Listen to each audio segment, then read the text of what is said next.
पंचतंत्र की कहानी। आलसी ब्राह्मण।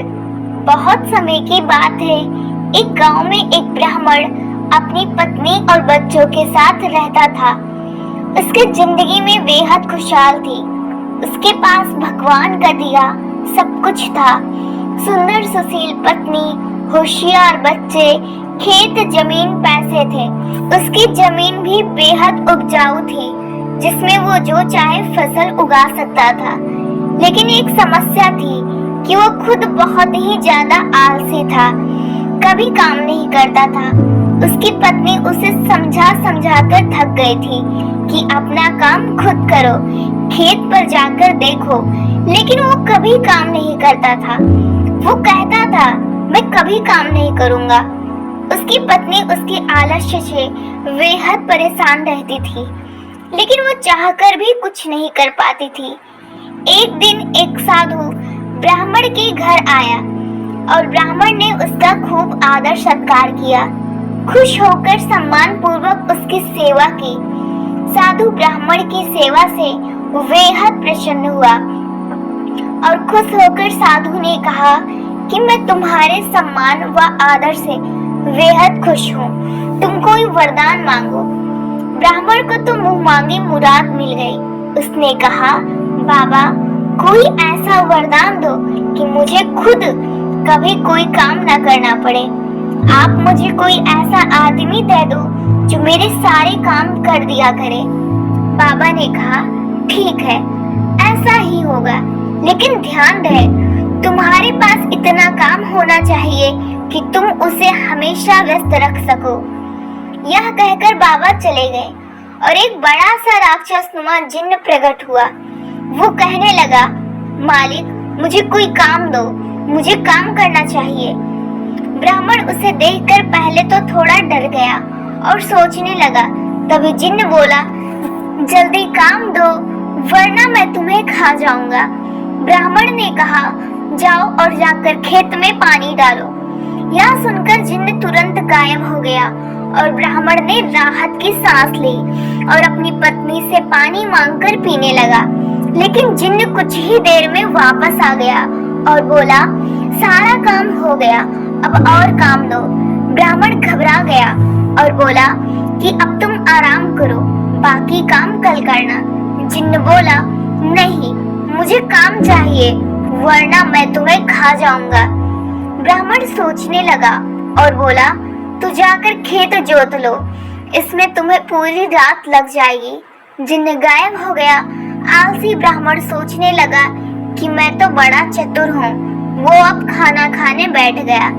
वो अपनी पत्नी से बोला, अब मुझे कोई काम नहीं करना पड़ेगा, अब तो जिंदगी भर का आराम हो गया। ब्राह्मण की पत्नी सोचने लगी कि कितना गलत सोच रहा है उसके पति। इसी बीच वो जिन्न वापस आ गया और बोला, काम दो, मेरा काम हो गया, जल्दी दो वरना मैं तुम्हें खा जाऊंगा। ब्राह्मण सोचने लगा कि अब तो उसके पास कोई काम नहीं बचा है, अब क्या होगा। इसी बीच ब्राह्मण की पत्नी बोली, सुनिए, मैं इसे कोई काम दे सकती हूँ क्या? ब्राह्मण ने कहा, दे सकती हो, लेकिन तुम क्या काम दोगी? ब्राह्मण की पत्नी ने कहा, आप चिंता मत करो, वो मैं देख लूंगी।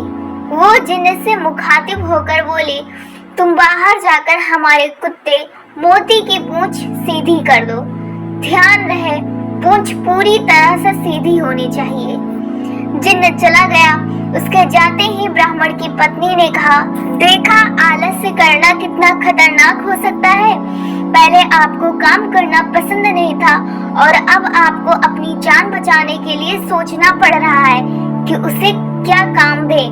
ब्राह्मण को अपनी गलती का एहसास हुआ और वो बोला, तुम सही कह रही हो, अब मैं कभी आलस्य नहीं करूंगा, लेकिन अब मुझे डर इस बात का है कि इसे आगे क्या काम देंगे। यह मोती की पूंछ सीधी करके आता ही होगा। मुझे बहुत डर लग रहा है, हमारी जान पर बनाई, अब तो यह हमें मार डालेगा।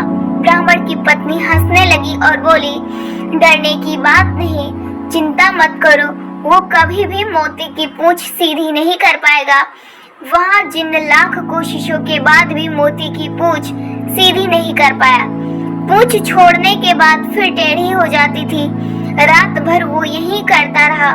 ब्राह्मण की पत्नी ने कहा, अब आप मुझसे वादा करो कि कभी आलस्य नहीं करोगे और अपना काम खुद करोगे। ब्राह्मण ने पत्नी से वादा किया और दोनों चैन से सो गए। अगली सुबह ब्राह्मण खेत जाने के लिए घर से निकला तो देखा जिन्न मोती की पूंछ ही सीधी कर रहा था। उसने जिन्न को छेड़ते हुए पूछा, क्या हुआ? अब तक काम पूरा नहीं हुआ क्या? जल्दी करो, मेरे पास तुम्हारे लिए और भी काम है। जिन्न बोला, मालिक, मैं जल्द ही यह काम पूरा कर लूंगा। ब्राह्मण उसकी बात सुनकर हंसते हंसते खेत पर काम करने चला गया और उसके बाद उसने आलस्य हमेशा के लिए त्याग दिया। सीख, आलस्य ही मनुष्य का सबसे बड़ा दुश्मन है। अपनी मदद आप करने से ही कामयाबी मिलती है और आलस्य करने से जिंदगी में बड़ी मुसीबतें आ सकती है।